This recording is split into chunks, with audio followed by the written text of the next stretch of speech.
आरतिज्ञा समर्पया जलेन शीतलीकरणं पुष्पे देवादिवन्दनम् ॐ द्योः शान्तिरन्तरिक्षं शान्ति पृथिवी शान्तिरातः शान्ति लोकदे शान्ति वनस्पते शान्ति विश्वे देवा शान्ति ब्रह्म शान्ति सर्वज्ञं शान्ति शान्तिरेव शान्ति श्यामा शान्तिरे ओं नाना सुगंध पुष्पाणि यथा कालोदभवान् च पुष्पाञ्जलिर्मया दत्तरेहार परमेश्वरः मन्त्रपुष्पाञ्जलिं समर्पयामि श्रीपुराणपुरुषोत्तमाय नमो नमः। बोलिए भागवत भगवान की जय जय श्री राधे निताय गौर हरि बोल। श्रीमन महागणाधिपतये नमः। ओम श्री सरस्वत्यै नमः। अस्मद्ध्यै श्री गुरो श्री चरणकमलेभ्यो नमः। वंदे अहं श्री गुरु श्री उत्पदकमलं श्री गुरो न वैष्णवाश्च।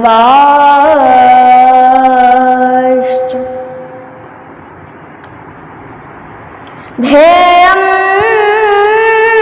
सदा परिभवत् नमाभीष्टगोहम्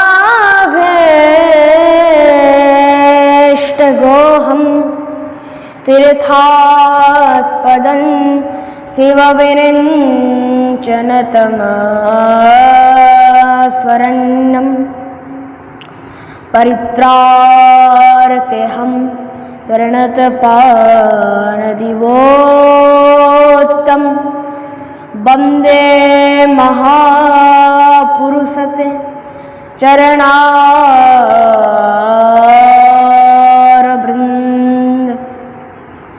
नारायणं नमस्कृत्य नरं चैव नरोत्तमं देवीं सरस्वतीं व्यासं ततो जयमुदीरयेत्। सुकरो प्रबोधयितं सर्वशास्त्रविशारद एतत् कथा प्रकाशेन मद्ज्ञानं विनाशाय।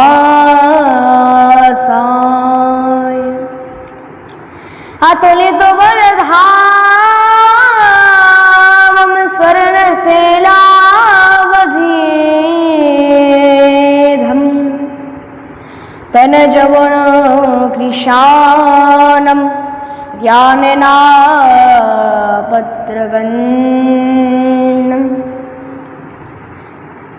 सकलगुणनिधानं वानरानपतीशं रघुपतिप्रियभक्तं वातजातं नमो नमः। पूर्वे गौरचन्द्राय राधिकाय तदादये श्रीकृष्णाय कृष्णभक्ताय तद्भक्ताय ते नमः।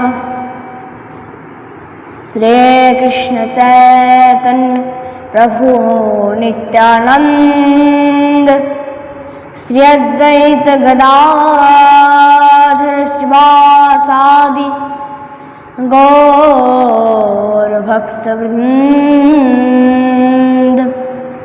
हरे कृष्ण कृष्ण कृष्ण हरे हरे हरे राम রাম রাম হরে হরে। জয় জয়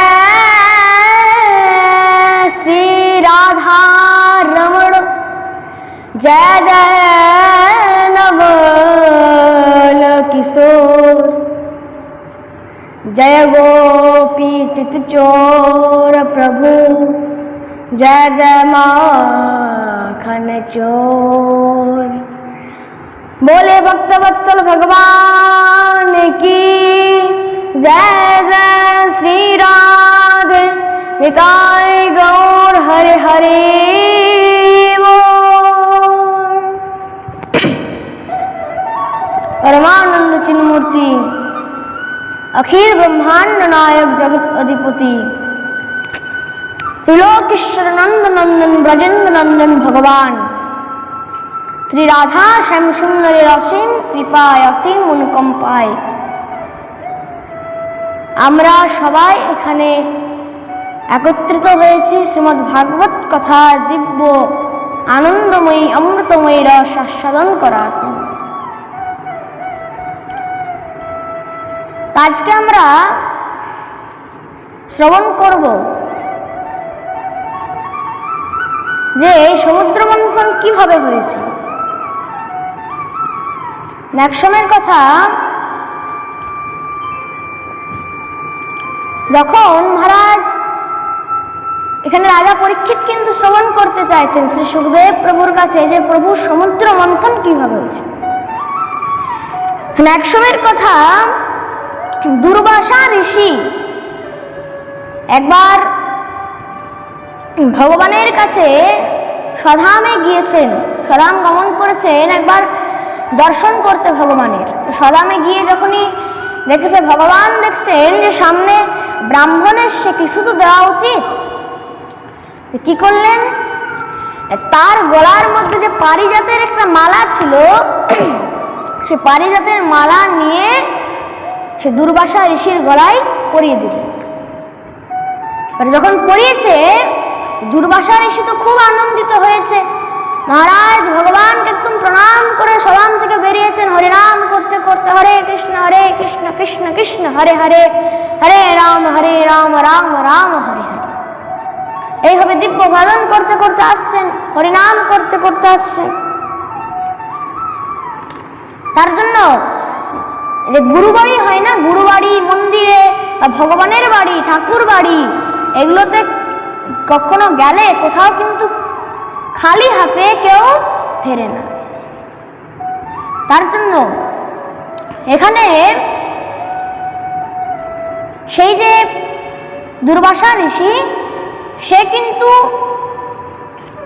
খালি হাতে ফেরেনি, তার গলার মধ্যে ভগবান পারিজাতের মালা পরিয়েছে। এবার যখন ফিরে আসছেন, ভগবত প্রসাদী মালা তো ভগবত প্রসাদী কোনো বস্তু, ভগবানের প্রসাদী কোনো বস্তু, চাই সেটা ফল হোক, ফুল হোক, কোনো বস্ত্র হোক, কোনো মালা হোক, কোনো মহারাজ যে কোনো বস্তু হতে পারে, প্রসাদ হতে পারে, খাবার জিনিস, ভোগ। তো মহারাজ এগুলো কিন্তু কখনো অবজ্ঞা করা উচিত, এগুলো অনেক ভাগ্যের পরেই পাওয়া যায়। দুর্বাসা ঋষি মনের আনন্দে হরিনাম করতে করতে আসছিলেন, তো সামনে থেকে দেখছে দেবরাজ ইন্দ্র আসছে। দেবরাজ ইন্দ্র আসছে, দুর্বাসা ঋষি দেখলেন, আরে দেবরাজ যখন সামনে এসছে, কিছু তো দেওয়া উচিত। তো সামনে সেই যে পারিজাতের মালাটা ছিল, দেবরাজকে পরিয়ে দিলেন। যখন পরিয়ে দিয়েছেন, মহারাজ সেই দেবরাজ ইন্দ্র নত হয়েছে, তাকে প্রণাম করলেন। দেখুন, আমি পাঠের মধ্যে বারবার বলি না যে যত পারবে বিনম্র হও, নত হতে শেখো। নত হলে কি হবে, তুমি যত নত হবে তত এখান থেকে কিছু না কিছু অবশ্যই পাবে। তার জন্য এখানে দেবরাজ ইন্দ্র নত হয়েছেন, দুর্বাসা ঋষি তাকে মালা পরিয়েছেন। এবার দেবরাজ ইন্দ্র কি করেছে, তার যে মালাটা ছিল সেটা তার যে হাতি ছিল হাতির গলার মধ্যে পরিয়ে দিয়েছে। এবার হাতি তো আর জানে না যে মালা কার, মালাকে এনেছে মহারাজ, মালার কি দাম। তো সে তার গলা থেকে পায়ে ফেলে দিলেন। পায়ে এবারে তাকে মালাটাকে এমন অবস্থা করেছে কিছু বলার নেই। যখনই দুর্বাসায় ঋষি এমনি দেখেছে সে তো ক্রুদ্ধ হয়ে গেছে, অভিশাপ দিয়ে দিলেন, আরে দেবরাজ ইন্দ্র, তুমি একটা সামান্য পারিজাতের মালা সামলাতে পারলে না, তাহলে স্বর্গের সাম্রাজ্য কিভাবে সামলাবে? তোমাকে অভিশাপ দিচ্ছি, তুমি শ্রীহীন হয়ে যাবে। যখন সাধু কোনো অভিশাপ দেয় দেখবেন আপনার সব কিছু হীন হয়ে যায়। হীন মানে, শ্রীহীন মানে কি? মানে সর্বস্ব হীন হয়ে যায়, সবকিছু শেষ হয়ে যায়। ভগবত প্রসাদী কোনো বস্তু কখনো কিন্তু অবজ্ঞা করা উচিত নয়। অনেক সময় দেখা যায় কি মহারাজ, কালী পুজোর সময় আমরা গেছি, দুর্গা পুজোর সময় যাচ্ছি, কোনো পুজো হচ্ছে সেখানে যাচ্ছি, সেখানে প্রসাদ দিচ্ছে, সবাই নিচ্ছে, আমরাও মহারাজ নিয়েছি প্রসাদ। যখন প্রসাদ নিয়েছি এবার কেউ হয়তো খেতে পারছে না, সে কাউকে দিয়ে দিল, কোথাও ফেলে দিল, কুকুরকে খাইয়ে দিল, বিড়ালকে খাইয়ে দিল, এটা কিন্তু তার অপরাধ হয়ে যাবে। মনে রাখবে, তুমি নেবে না। এক তো তোমার যদি ইচ্ছা না থাকে তাহলে তুমি নেবে না, সেটাতে কোনো অপরাধ নেই। কিন্তু তুমি নিয়ে যদি সেটাকে ফেলে দাও, অবজ্ঞা করো, তাহলে তোমার অপরাধ হয়ে যাবে। তুমি সব থেকে ভালো যখন দেবে তখন তুমি প্রণাম করে দেবে। প্রণাম করে দেওয়া মানে কি? তুমি সেই প্রসাদকে স্বীকার করলে কিন্তু তুমি নিলে না। ভগবত কোনো প্রসাদই কখনো কিন্তু ফেলানো উচিত নয়। তুমি নিলে তো সেটাকে আদর সহকারে, যত্ন সহকারে পেতে হবে। আর যদি তুমি কোথাও অবজ্ঞা করে দাও, তোমার সেটা অভিশাপ লেগে যাবে, তোমাকে ওটা অপরাধ হয়ে যায়। তার জন্য এখানে দুর্বাসা ঋষি অভিশাপ দিয়ে দিলেন। এবার দেবরাজ ইন্দ্রের মনে চিন্তা হয়ে গেছে, ভগবানের কাছে গিয়েছে, প্রভু আমাকে দুর্বাসা ঋষি মহারাজ এমন অভিশাপ দিয়ে দিয়েছে, এখন কি করা যায়? বলছে আমিও কিছু করতে পারবো না। এদিকে সব যত অসুর ছিল, অসুররা এসে সব যত দেবতা ছিল তাদের উপর আক্রমণ করে দিল। স্বর্গকে মহারাজ নিজেদের কাছে নিয়ে চলে এসছে। স্বর্গের মধ্যে তাদের এখন বসবাস শুরু হয়েছে, তাদের রাজত্ব শুরু হয়েছে। সব দেবতারা ভয় খেয়ে ভগবানের কাছে গিয়েছে, প্রভু এবার কি করা যায়? বলছে আমি কিছু পারবো না। কেন? ব্রাহ্মণের অভিশাপ লেগেছে, তো আমি কিছু পারবো না, তার জন্য তো তোমরা নিজেরাই দায়ী। বলছে প্রভু এবার কি করা যায়? কেন? যদি অসুরদের রাজত্ব হয় তাহলে তাদের মতো পরিবেশ হবে। কেন? যার মতো রাজত্ব তার মতোই তো সেখানে পরিবেশ হবে, তাই তো? কেন? বলে যেমন সরকার তেমন নিয়ম, প্রেম সে বলো রাধে রাধে। যদি এখানে দত্তদের রাজত্ব হয় তাহলে দত্তদের মতো পরিবেশ হবে, সৃষ্টিকে ধ্বংস করে দেবে। আর যদি এখানে দেবতাদের রাজত্ব হয় তাহলে তো নির্মল থাকবে না, এখন পরিবেশ নির্মল থাকবে, একদম সুন্দর থাকবে। বলছে কিন্তু এখন আমি কি করব? বলছে প্রভু কিছু তো উপায় থাকবে। বলছে হ্যাঁ একটা উপায় রয়েছে। কি? তোমরা সমুদ্র মন্থন করো, সমুদ্র মন্থনের মধ্যে অমৃত পাবে, অমৃত খেয়ে তোমরা অমর হয়ে যাবে, আর যত অসুর থাকবে সবাইকে মেরে ফেলতে পারবে, আর তোমাদের রাজত্ব আরম্ভ হয়ে যাবে। প্রভু তা কি করে সম্ভব? তোমরা সমুদ্র মন্থন করো। তো প্রভু যদি সমুদ্র মন্থন করি, দত্তরা তো আমাদেরকে বন্দী বানিয়ে নেবে, তাই তো? দত্তরা তো আমাদেরকে বন্দী বানিয়ে নেবে। তাহলে তোমরা দত্তদের সঙ্গে সন্ধি করে নাও। বলছে প্রভু যদি সন্ধি করে নি, সন্ধি করে লাভ কি হলো? তারাই যদি অমর হয়ে যায় তাহলে লাভ কি হলো? ভগবান বলছে দেখো কখনো ফলের চিন্তা করো না। ভগবান পরিষ্কার বলে দিয়েছেন, তাই তো, যে কখনো ফলের চিন্তা করো না, তোমরা কর্ম করে যাও, ফল আমি দেব। ভগবান বলেছেন না, তোমরা যেমন কর্ম করবে সেই রকম ফল পাবে।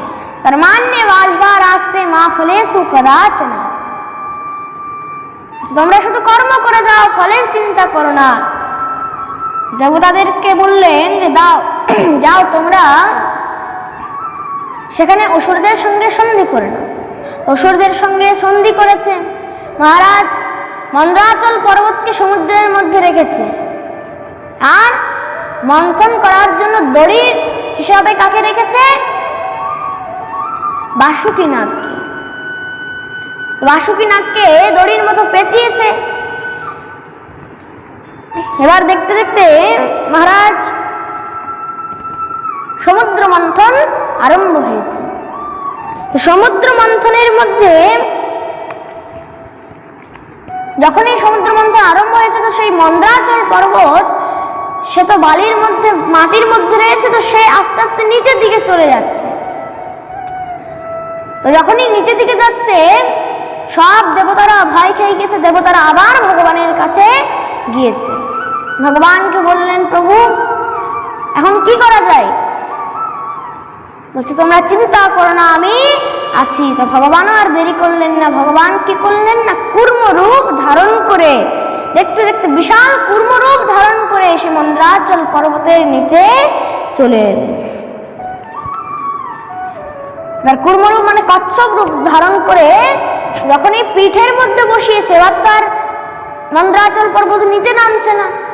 এইভাবে দিব্য ভগবান কূর্ম অবতার ধারণ করলেন। বলিয়ে কূর্ম ভগবান কি জয়।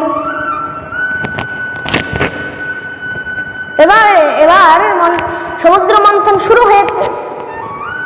তো মন্থনের মধ্যে প্রথমে কি বেরিয়েছে?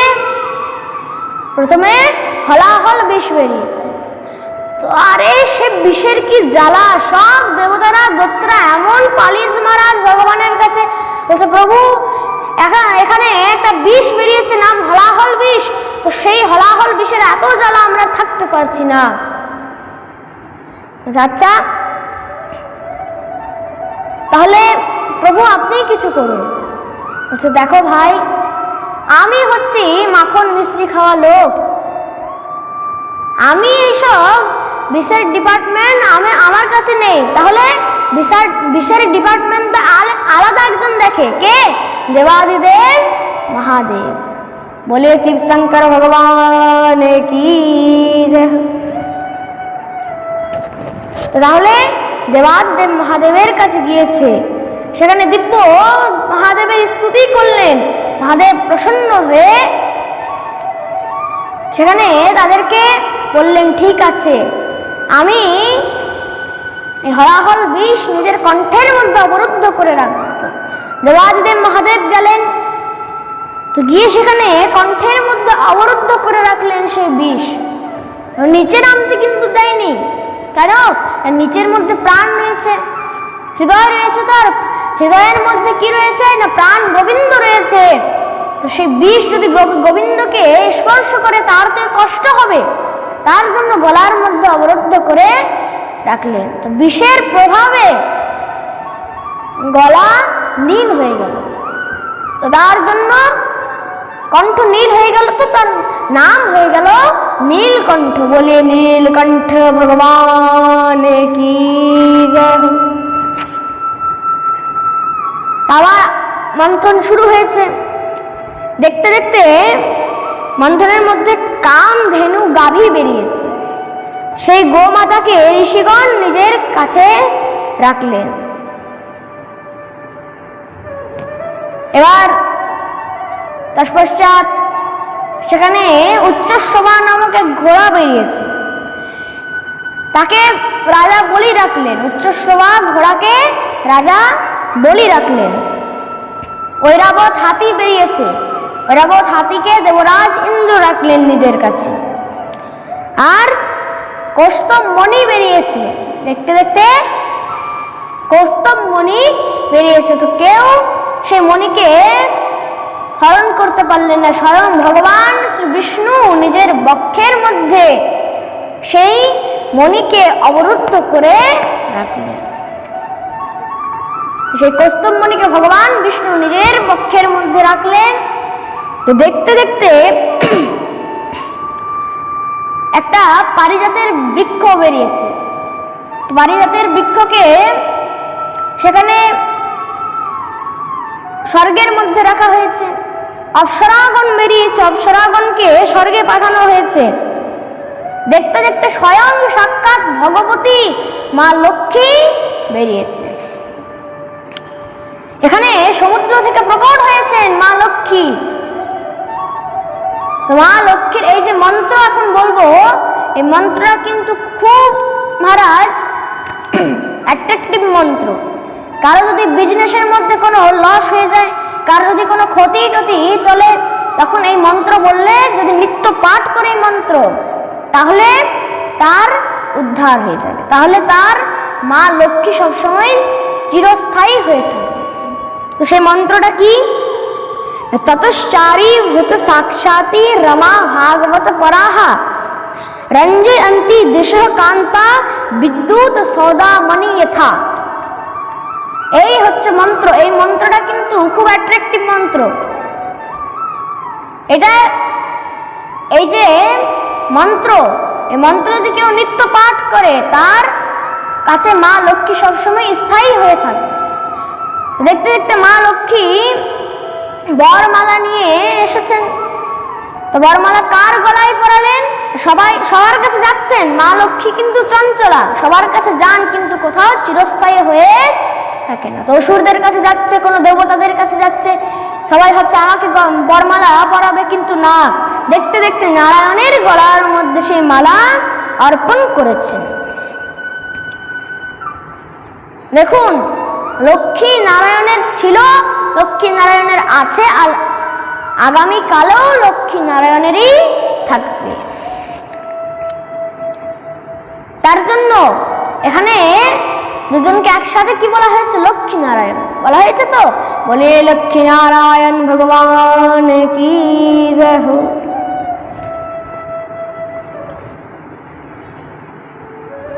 এই যে মন্ত্রটা, এটা কিন্তু অর্থ সঞ্চয়ের কাজেও খুব অ্যাট্রাকটিভ মন্ত্র। দেখবে যেমন আমরা যে মালা করি, যে মহামন্ত্র করি, যে 108টা মালা থাকে, তো সেই রকম পদ্ম ফুলের যে বীজের একটা মালা হয় না, পদ্ম ফুলের যে বীজগুলো থাকে, সেই বীজের কিন্তু মালা হয়। তো সেই বীজের 8টা মালা করে, 8টা বীজ নিয়ে একটা মালা করতে হবে। তো এখানে সেই দিব্য এই মন্ত্রটা কিন্তু সেখানে জপ করতে হবে। যদি নিত্য কেউ জপ করে, তার কাছে অর্থ সঞ্চয় হয়ে থাকবে। প্রেম সে বলো রাধে রাধে। আর আরো দুটি উপায় রয়েছে। যদি লক্ষ্মীকে স্থায়ী করে থাকতে চাও, তাহলে আরো দুটি উপায় রয়েছে। কি কি? আপনাকে নিত্য শ্রী সূক্ত পাঠ করতে হবে। শ্রী সূক্ত পাঠ করলেও কিন্তু লক্ষ্মী চিরস্থায়ী হয়ে থাকবে। আর ঋগ্বেদ যে 4টি বেদ রয়েছে, ঋক, সাম, যজু, অথর্ব, সেই 4টি বেদের মধ্যে ঋগ্বেদের মধ্যে শ্রী সূক্ত পাঠ রয়েছে। শ্রী সূক্ত পাঠ যদি কেউ নিত্য করে, তাহলেও কিন্তু তার কাছে চিরস্থায়ী হয়ে লক্ষ্মী থেকে যাবে, তারও কিন্তু অর্থ সঞ্চয় হবে। আর আরেকটা হলো কনকধারা স্তোত্র। কি নাম? কনকধারা স্তোত্র। এই কনকধারা স্তোত্র পাঠ করলে কিন্তু লক্ষ্মী সবসময় চিরস্থায়ী থাকবে, আর এত অর্থ সঞ্চয় হবে, তার কাছে নিত্য টাকা পয়সার কমই থাকবে না, নিত্য টাকা পয়সা আসবে। আর জগৎগুরু শঙ্করাচার্য এই কনকধারা স্তোত্র পাঠ করে, এই স্তোত্রটা পাঠ করে পরে স্বর্ণ বৃষ্টি করেছিলেন। তিনি, স্বর্ণের আরেক নাম হচ্ছে কনক, তো স্বর্ণ যেহেতু ধারা রূপে পড়েছিল, তার জন্য নাম হয়ে গেছে কনকধারা স্তোত্র। কনকধারা স্তোত্র পাঠ করে শঙ্করাচার্য তিনি স্বর্ণ বৃষ্টি করেছিলেন, এত পয়সা এসেছে। তার জন্য এগুলো কিন্তু খুব অ্যাট্রাকটিভ মন্ত্র, এগুলো যদি কেউ নিত্য পাঠ করে তাহলে লক্ষ্মী চিরস্থায়ী হয়ে থেকে যাবে। বলিয়ে লক্ষ্মী মাইয়া কি জয় হো। এবার দেখতে দেখতে সবাই চঞ্চল হয়ে গেছে, এখনো অমৃত বেরোচ্ছে না, এতক্ষণ ধরে এত কিছু বেরিয়ে গেছে, এখনো অমৃত কেন বেরোচ্ছে না? আর অমৃত কি একদম সমুদ্র মন্থন করার পরে পেয়ে যাবে নাকি? অনেক মন্থন হলো, তারপরে এবার দেখতে দেখতে ধন্বন্তরী ভগবান নিজের হাতের মধ্যে অমৃতের কলস নিয়ে প্রকট হয়েছে। আর যেদিন প্রকট হয়েছিলেন সেটা হচ্ছে কার্তিক মাস কৃষ্ণ পক্ষের ত্রয়োদশী তিথি, যেটাকে দেখবে আমরা ধনন্ত্রয়োদশী বলে থাকি। এই ধনন্ত্রয়োদশীর দিনই কিন্তু ধনন্তরী ভগবান অমৃত নিয়ে হাতের মধ্যে প্রকট হয়েছিলেন। যখনই প্রকট হয়েছেন সঙ্গে সঙ্গে দৈত্যগণ দৌড়ে গিয়ে ধন্বন্তরী ভগবানের হাত থেকে সে অমৃতের কলস ছিনিয়ে নিয়ে চলে গেলেন, সেখান থেকে হাত থেকে কেড়ে নিয়ে চলে গেলেন। যখনই সব পালিয়েছে দত্ত দেবতারা ভগবানের কাছে গিয়েছে, বলছে প্রভু এবার কি হবে? বলছে চিন্তা করো না, আমি এই অমৃতকে তাকে খেতে দেবো না। দেখো সে নিয়েছে তো ঠিক আছে, কিন্তু আমার কৃপা ছাড়া কেউ কোনো জিনিস কখনো ভোগ করতে পারবে না। তার কাছে আছে তো অনেক কিছু, এই যে ভাগবত পাঠ, এই ভাগবত পাঠ করানোর দেখবে টাকা অনেকের থাকে না, থাকে তার জন্য কারো অনেক ধন আছে কিন্তু তার মন নেই, আবার কারো ধন নেই তো মন আছে। তো ভগবানের যতক্ষণ পর্যন্ত না কৃপা হবে সে কিন্তু ধন থাকলেও সে ভোগ করতে পারবে না। তো ভগবান কি করলেন? মোহিনীর অবতার ধারণ করে সেখানে প্রকট হয়েছেন। যখনই মোহিনী ভগবান পেরোচ্ছেন তো সব দৈত্যরা দেবতারা এত মোহিত হয়ে গিয়েছেন, ওই জন্য নাম, যেহেতু তাকে দেখে মোহ হয়ে যাচ্ছে সবার, তো তার নাম হয়ে গেল মোহিনী। বলিয়ে মোহিনী ভগবান কি জয় হো। সেইভাবে মোহিনী ভগবান যখন বেরোচ্ছেন সব দৈত্যরা তাকে গিয়ে ধরেছে, হে দেবী আমরা এখানে অমৃত তো নিয়েছি, কিন্তু আমাদের এখানে ঝগড়া হচ্ছে যে কে আগে নেবে। কেউ বলছে আমি আগে, আমি আগে, অহম পূর্বম অহম ব্রহ্মম, বলছে আমি আগে, আমি আগে। তাহলে আপনি যদি আমাদেরকে অমৃত সমান ভাগে ভাগ করে দেন তাহলে আমাদের মধ্যে আর কোনো ঝগড়া ঝঞ্ঝট থাকবে না। বলছে আচ্ছা আচ্ছা, আমার প্রতি তোমাদের বিশ্বাস কি করে হলো? আমার প্রতি বিশ্বাস কি করে হলো? আমি তো এই অমৃত নিয়ে পালিয়েও যেতে পারি। বলছে না, আপনার প্রতি পূর্ণ বিশ্বাস হয়েছে। বলছে দেখো, আমাকে দেখে কিন্তু আমার উপর দেখে কিন্তু যাও না। কেন? जो दिखता है वो होता नहीं, जो होता है वो दिखता नहीं। प्रेम से बोलो राधे राधे। আমাকে যেমন দেখছো আমি কিন্তু সেরকম নাও হতে পারি। আমার উপর ভরসা কি করে করলে?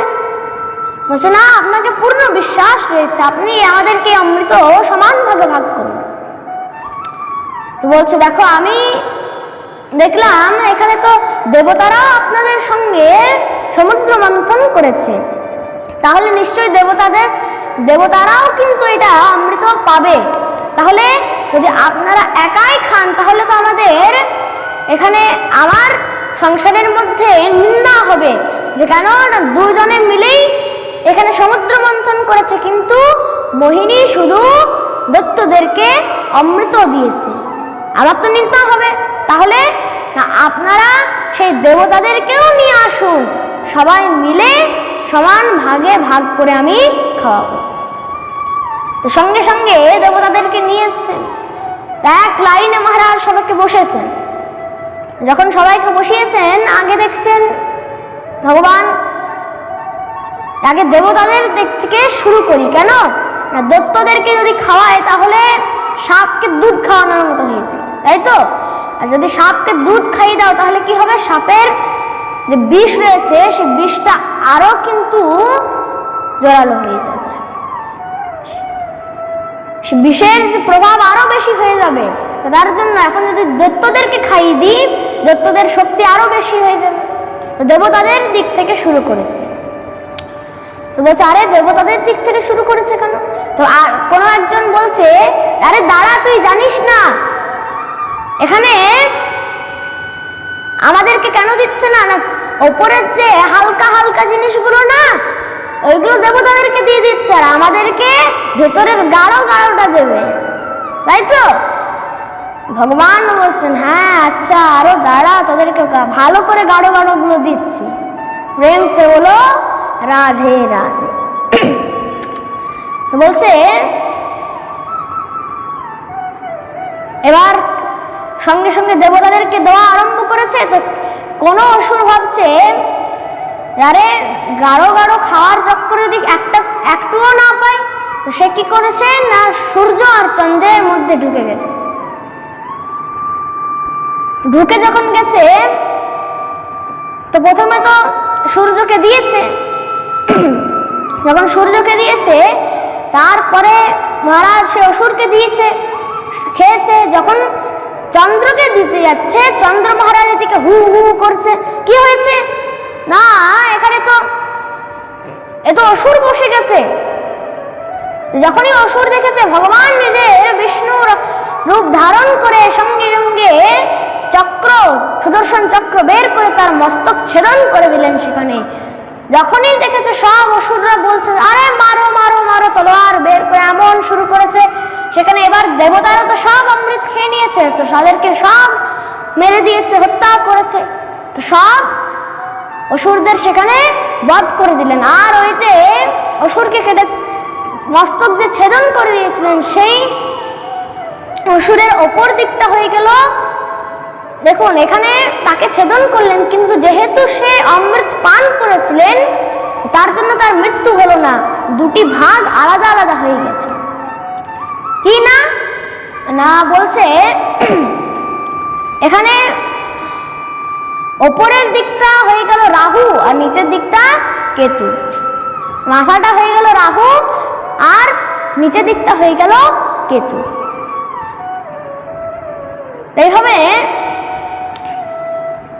আমাদের যেই সূর্যগ্রহণ আর চন্দ্রগ্রহণ হয় না, দেখো এখানে কিন্তু সূর্য এবং চন্দ্রকে যে বলে দিল, চন্দ্র যে বলে দিয়েছে, তার জন্য সেই রাহু কেতু সবসময় রাগের থাকে, তাদেরকে সবসময় খেতে চায়। আমাকে ফাঁসিয়ে দিবি, সবসময় খেতে চায়। তো সেই যে গ্রাস করতে চায়, গ্রহণ করতে চায়, সেটাই চন্দ্রগ্রহণ, সূর্যগ্রহণ হয়। বলে ভক্তবৎসল ভগবান কি জয়। এভাবে দিব্য ভগবান শ্রী সুখদেব প্রভু রাজা পরীক্ষিতকে সমুদ্র মন্থনের কথা শ্রবণ করিয়েছেন। বলে ভক্তবৎসল ভগবান কি জয়। জয় জয় শ্রী রাধে নিতাই গৌর হরি হরি बोल।